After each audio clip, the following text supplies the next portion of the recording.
I have strong concerns that we are going to the edge on the board's credit card, and we are putting all our eggs in a flawed basket. And I had planned to urge board members to think about that this is it for us. You know, we've tapped into all of our contingency funds. We've tapped into the developer fees. Now we want to tap into this small amount of bonding capacity that we have left. But I realize that based on what I have seen this evening, it would fall on deaf ears. And so I think I'm going to go in a different direction and simply say that at this point, because this is what the discussion was behind closed doors with the other 3 voting members of the board in attendance, that I'm forced to not pretend like it's not a foregone conclusion that you're going to vote for this bond measure, because that's the only thing I can think of that was the topic of discussion when the 3 of you met with Mr. Baker and Mr. Rubio this evening. And so I will be proceeding with the cure and correct on that as well, because it's inconceivable that 3 board members would be behind closed doors and think that that's an acceptable thing to do, particularly when a $5 million bond measure is on, you know. And so I just going to throw that out there. I'll be voting no on this because I don't want to take this district even more in jeopardy than it is by maxing out our credit. And I am saddened that we are in a situation where we're meeting behind closed doors to discuss financial matters. And you can tell me, because I suspect there'll be protests, that that's not what you're doing, but it's the Finance Committee. The list is there. Apparently this has been happening on a basis throughout the year, and so it makes me wonder how many votes have been predetermined, and so I am saddened that that's the direction that we're in as a board, and that's where we are, but it's clear that that's where we're at. So I'll be urging you to vote no on this, but I know that you guys have already decided yes. I think the term that you've used in the past is cabal, so I'll use that term. You know, and you'll win out in the end because the Brown Act is pretty tepid, but I'm just disgusted by that behavior. So thank you. Well, let me respond to that, Mr. Patz. And once again, you're speaking without knowledge, with sweeping statements and accusations that are really inappropriate. Really inappropriate. Going on throughout the year. Let me explain what happened. The superintendent, as you know, because we have had this discussion before, has his own committees. And the purpose of the superintendent's finance committee or the superintendent's facilities committee is to enable the superintendent to prepare for board meetings and present information and action items to this board in public. No more than 2 members of the board can serve on a superintendent's committee and participate on a superintendent's committee, because that would violate the Brown Act. No more than 2 members serve on any superintendent's committee. I should also point out that you have indicated from day one that you don't wish to serve on any superintendent's committee, and you haven't, although it remains completely open to you. Today, for the first time I can recall that I've been on the Finance Committee over the space of 2 years or so now, a 3rd board member came to observe, and that is completely within the Brown Act and appropriate. Not participate. No decisions were made. No decisions were put forth.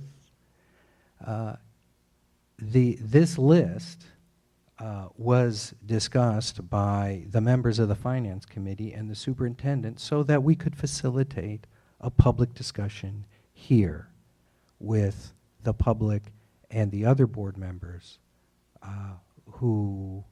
amongst all of us, frankly, because we were not discussing the bond motion that is in front of us right now. So that was the purpose of the Finance Committee meeting today, was to understand for us what exactly is on this list, what is our needs going forward, specifically, given where we're at now, given that we have a pool, given where our contingencies are at, given that our developer fees are being used up. So that is completely appropriate. Mr. Merriam had an interest in attending because he is on the Facilities Committee, and he voluntarily came to observe this discussion so he could be better prepared for the discussion we are now having in public. You too could have come, as I informed you, but you haven't participated in any other committees, so that wasn't sort of a natural sort of thing, but I have no problem if you want to come and observe superintendent committee meetings. So that is what happened today, and you know, your really inappropriate accusations are exactly that, inappropriate. Do we have other I'd like to respond. discussion or comments on this item? Yeah, I'd like to respond to that. You know, I think that, I got enough of this. This is ridiculous. Yeah. I'm sorry. I'm sorry? This is, you know what? I have been on this board for more years than I even realized. I don't have a kid in this town at all. I have a niece. I've gone here myself. I have never been accused of anything as ridiculous as what you just said. I am so insulted. And frankly, I got a lot going on in my world. All of us do. We do not need additional BS to sit here and support the students and the kids and the families of this town. I don't understand it. I get that you have a something you want to say, and maybe you took it and you assumed or whatever. I have had to run this week. So I'm sorry, I'm full because 2 weeks going, I have somebody in the hospital and I'm there every night. And her child is at elementary school. And this is what I'm doing. And I'm sitting here listening to this as if somebody impugns me. It's ridiculous. I'm not taking that. I'm stepping down from this board, but at the same time, it's not fair for this board to be accused of BS. That is total BS. I can't even believe you said that. And I can't even believe my reaction because I'm full. So I'm ready to vote because I got to go. I'm trying to get to Kaiser. So, sorry. So, Actually, I'm going to step out. yeah. So again, I hope I'm wrong, but the appearances of impropriety are that. And, you know, it's not a public meeting. It's been made clear to me they aren't public meetings. It's not agendized. And maybe I'm wrong in my interpretation of the Brown Act, and I'm fine with that.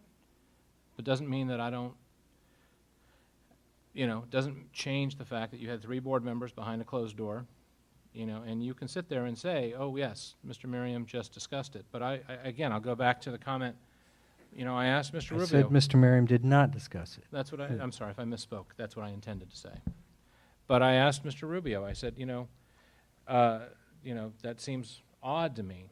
And he said, oh, yeah, we've done this. I'm going to help you on this before you misquote me. I Okay, said it please. is very rare that we do this. Very rare, but that implied to me that it's been done before. I believe in the past, at least on one occasion, I can't recall if there was more than that, where there was an additional board member who was interested in the topic, and they similarly, very professionally, sat there and did not participate, upholding their oath of office. So yes, I believe that happened on one other occasion. And again, I have trepidation, but it's one of those things of, I don't know what to say. I see 3 people coming out from behind a closed door who, you know, were bound by the Brown Act. And if not the letter of the law, which I'm not so good at parsing, but the spirit of it. And you can say, oh, I could have come to this meeting, and that to me would have just made the situation worse, right? We would have now had 4 members of the board behind closed doors having a conversation. And, you know, I'm glad you're appalled. I think that's the appropriate response, because that's what it appears like. And so, you know, you know, and again, I hope I'm wrong, but it just looks that way. Okay. Member Merriam? May I add something? I normally don't let my emotions get too much to me, but to have a fellow sitting board member accuse me of violating the Board Act is I'm left speechless. For you to say that I violated the Brown Act with no evidence whatsoever, just what you see, I can't condone that behavior or that insinuation. That's all I've got to say. All right, if we can return to the topic at hand, is there any other comments on the content of the item 8.7? If not, do we have a motion? I'll move to approve. Do we have a second? Second. Maybe we have a roll call? Member Dice? Yes. Member Merriam? Yes. Member Pats? No. President Affout? Yes.